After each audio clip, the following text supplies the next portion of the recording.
यावर रामचंद्र की जय। राम कथा के रस के तुम भक्त रासुमति धीर। आई सुवासन करिए प्रभु तेज पुण्य कपिवीर। लखन सिया रामचंद्र की जय। भगवान श्री रामचंद्र जी ने लक्ष्मण जी से कहा कि जो माया को और ईश्वर को तथा अपने स्वरूप को नहीं जानता उसे जीव कहना चाहिए, और जो बंधन और मोक्ष को देने वाला सबसे परे और माया का प्रेरक है वह ईश्वर है। धर्म के आचरण से वैराग्य और योग से ज्ञान पैदा होता है। ज्ञान मोक्ष को देने वाला है। और हे भाई, जो मेरी भक्ति है उससे मैं शीघ्र ही प्रसन्न होने वाला हूं, और जो भक्ति है वह भक्तों को सुख प्रदान करने वाली होती है। भक्ति स्वतंत्र है, उसे ज्ञान विज्ञान आदि किसी दूसरे साधन का सहारा नहीं चाहता। ज्ञान और विज्ञान तो उसके अधीन रहने वाले। हे तात, भक्ति सुख की मूल है, और वह तभी मिलती है जब संत प्रसन्न होते हैं। मैं भक्ति के साधन तुम्हें बखान कर कहता हूं, जिसके रास्ते पर चलने से प्राणी मुझे प्राप्त करते। उसका पहला साधन है कि ब्राह्मणों के चरणों में प्रेम हो, और मनुष्य अपने अपने वर्ण के अनुसार धर्म में रह करके और कार्य करे। उसका फल है विषयों से वैराग्य, और जब वैराग्य होता है तब मनुष्य भागवत धर्म में प्रेम करता है, और उसके बाद श्रवण आदि 9 प्रकार की भक्तियां मजबूत होती हैं, और मन में भगवान की लीलाओं के प्रति प्रेम होता है। जिसका संतों के चरणों में अत्यंत प्रेम हो, मन वचन और कर्म से भजन का दृढ़ निश्चय हो, जो ईश्वर को ही गुरु माता पिता भाई पति देवता सब कुछ जाने और उसकी सेवा में दृढ़ रहे। भगवान का गुण गाते समय जिसका शरीर पुलकित हो जाए, वाणी गदगद हो जाए, नेत्रों से प्रेम के आंसू बहने लगे, काम क्रोध मद लोभ आदि जिसमें ना हो। हे भाई, भगवान श्री रामचंद्र जी ने कहा कि हे लक्ष्मण, मैं उसके बस में रहता। जिनको कर्म वचन और मन से मेरी ही गति है, जो निष्काम भाव से मेरा भजन करते हैं, उनके हृदय कमल में मैं हमेशा निवास करता हूं। इस प्रकार वैराग्य ज्ञान नीति भक्ति आदि की चर्चा करते हुए कुछ दिन बीत गए। अब एक बार शूर्पणखा जो रावण की बहन थी वह पंचमटी में गई। उसने दोनों राजकुमारों को, राम और लक्ष्मण को देखा तो देखकर बड़ी व्याकुल हो गई। काकभूषुंड जी कहते हैं कि हे गरुण जी, शूर्पणखा की जैसी स्वभाव की जो राक्षसी प्रवृत्ति की स्त्रियां होती हैं, धर्म और ज्ञान से शून्य होती हैं, कामांध होती हैं, वह सुंदर पुरुष को देखकर, चाहे वो है उसका भाई पिता पुत्र ही क्यों ना हो, बड़ी व्याकुल हो जाते और मन को रोक नहीं पाते।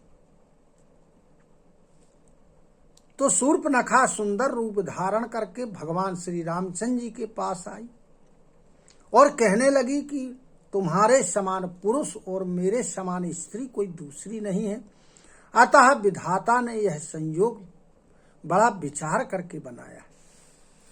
मैंने देख लिया है इस संसार में मेरे योग्य वर कोई है नहीं है, इसी से मैं अब तक कुंवारी थी। अब तुमको देखकर मुझे कुछ अच्छा लगा। भगवान श्री रामचंद्र जी ने सीता जी की ओर देखा और कहने लगे कि मेरा छोटा भाई तुम्हारे जैसा ही कुंवारा है। अतः लक्ष्मण जी के पास उसको भेज दिया। शूर्पणखा लक्ष्मण जी के पास गई।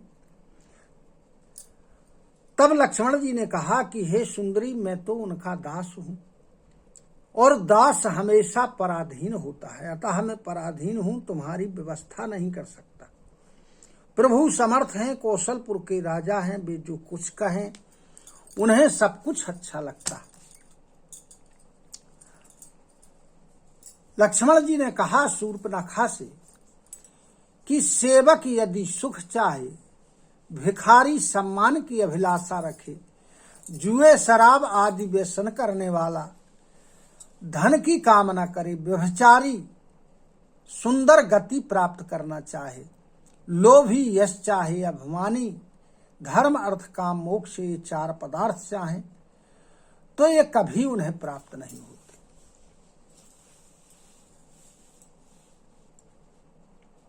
तब जो शूर्पणखा थी वह लौट करके फिर राम जी के पास आई। प्रभु ने लक्ष्मण जी के पास भेज दिया और लक्ष्मण जी से कहा कि तुम्हें, तब लक्ष्मण जी ने कहा कि तुम्हें वही पुरुष वरण करेगा जो अपनी लज्जा का त्याग कर दे, निर्लज्ज हो। तब वह क्रोधित हो गई, भगवान राम के पास पहुंची। उसने अपना भयंकर रूप धारण किया। भगवान ने देखा कि सीता जी भयभीत हो रही।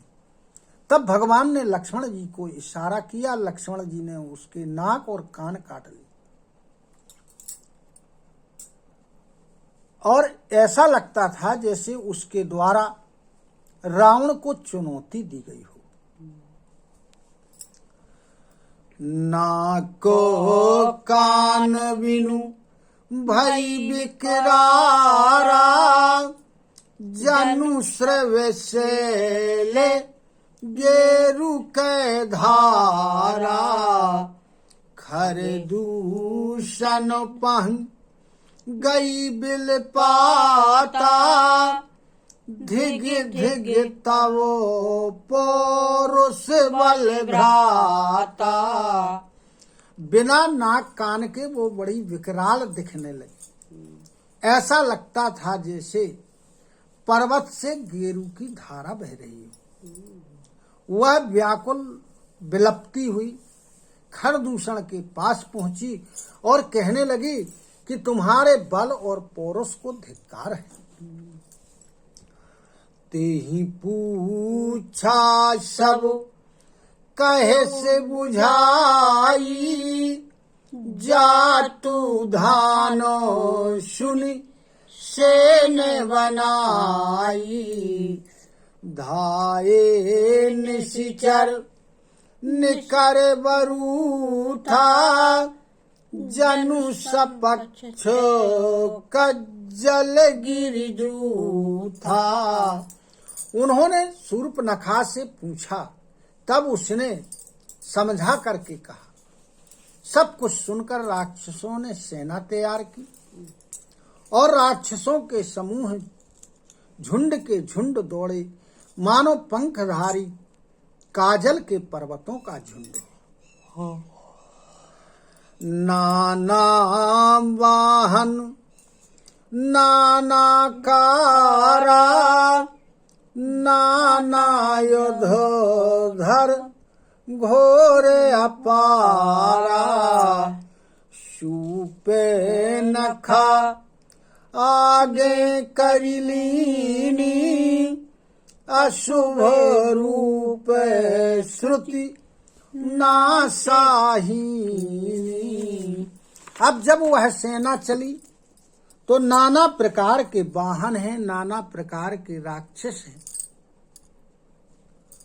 वे अपार हैं, अनेकों प्रकार के असंख्य भयानक हथियार धारण किए हुए हैं।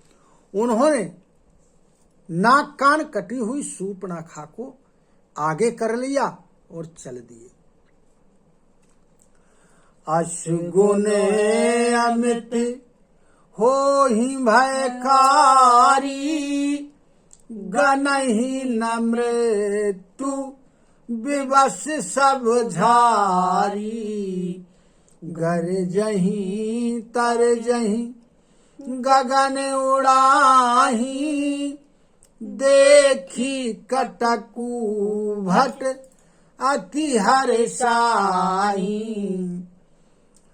अब जब वो लोग चले तो अनेकों अशगुन होने लगे, भयंकर अशगुन हो रहे, लेकिन वे लोग मृत्यु के वश में थे, इसलिए उन अशगुनों पर ध्यान नहीं दे रहे। गरजते हैं, ललकारते हैं, आकाश में उड़ते हैं और अपनी सेना को देख कर बहुत प्रसन्न हो रहे हैं। को कहे जियत धरहु दो भाई, धरी मारहु तिय लेहु छड़ाई। धूरी पूरी नभ मंडल रहा, राम बुलाए अनुज सन कहा। कोई कोई कहता है कि दोनों भाइयों को जिंदा पकड़ लो और पकड़ करके फिर मार डालो और उसकी स्त्री को छुड़ा लो। अब जब वो सेना जा रही थी तो आकाश धूल से भर गया। भगवान श्री रामचंद्र जी ने लक्ष्मण जी को बुलाया और लक्ष्मण जी से कहा, लय जानकी जाहु गिरि कंदर, आवा निशीचर कटकु भयंकर। रहु सजग सुनि प्रभु के वाणी, चले सहित श्री सर धनु पानी। और कहा भगवान ने कि तुम जानकी जी को लेकर के और पर्वत की कंदरा में घुस जाओ, क्योंकि राक्षसों का भयंकर दल आ रहा है। और सजग रहना, सचेत रहना। लक्ष्मण जी ने जब प्रभु की वाणी को सुना तो श्री सीता जी के साथ हाथ में धनुष बाण लेकर के और लक्ष्मण जी चल दी। देखी राम रिपुदल चलियावा, बिहस कठिन को दंड चढ़ावा। अब भगवान राम ने देखा कि शत्रुओं की सेना चली आ रही, पास आ रही। यह देखकर श्री रामचंद्र जी ने हंस करके और धनुष को चढ़ाया। को दंड कठिन चढ़ाई, सिर जट जूट बांधत सोह क्यों। मर कत सयल पर लरत दामिनी, कोटि सो जुग भुजग ज्यों। कटि कसिन संग विशाल, भुज गई चाप बिसिख सुधारी के। चितबत मनहु मृग राज प्रभु, गजराज घटा निहारी के। अब वह कठिन धनुष बाण को चढ़ा करके भगवान ने अपने सिर का जूटा संभालते हुए, बांधते हुए भगवान श्री राम ऐसे शोभा दे रहे हैं जैसे पन्ने के पर्वत पर करोड़ों बिजलियों के दो सांप लड़ रहे हैं। कमर में तरकस कसा, विशाल भुजाओं में धनुष बाण लेकर के सुधार करके प्रभु राक्षसों की ओर देख रहे। मानो मतवाले हाथियों के समूह को देखकर सिंह उनको तक रहा हो, देख रहा। आई गए बग मेल धरहु धरहु धावत सुभट, जथा बिलो की अकेल बाल रवि घेरत धनुज लखन सिया रामचंद्र की जय। अब जो राक्षसों के योद्धा थे, सेना थी, वह पकड़ो पकड़ो कह रहे और बड़ी तेजी से दौड़े आ रहे। उन्होंने क्या किया कि भगवान श्री रामचंद्र जी को चारों ओर से घेर लिया। जैसे उदयकालीन सूर्य को अकेला देखकर मंदेह नामक दैत्य घेर लेते। बोलो सियावर रामचंद्र की जय। कथा विसर्जन होते हैं सुनहु मीर हनुमान, जो जन यहाँ से आए हो सोता करो पयान। श्रोता सब आश्रम गए शंभु गए कैलाश, रामायण मम हृदय में सदा करहु तुम वास। लखन सिया रामचंद्र की जय। उमापति महादेव की जय। पवन सुत हनुमान की जय। गुरु गोविंद की जय हो। जय जय सीताराम, जय जय राधे श्याम। नमः पार्वती पते हर हर हर महादेव। हरि शरणं हरि शरणं हरि शरणं हरि शरणं हरि शरणं हरि शरणं हरि शरणं हरि शरणं।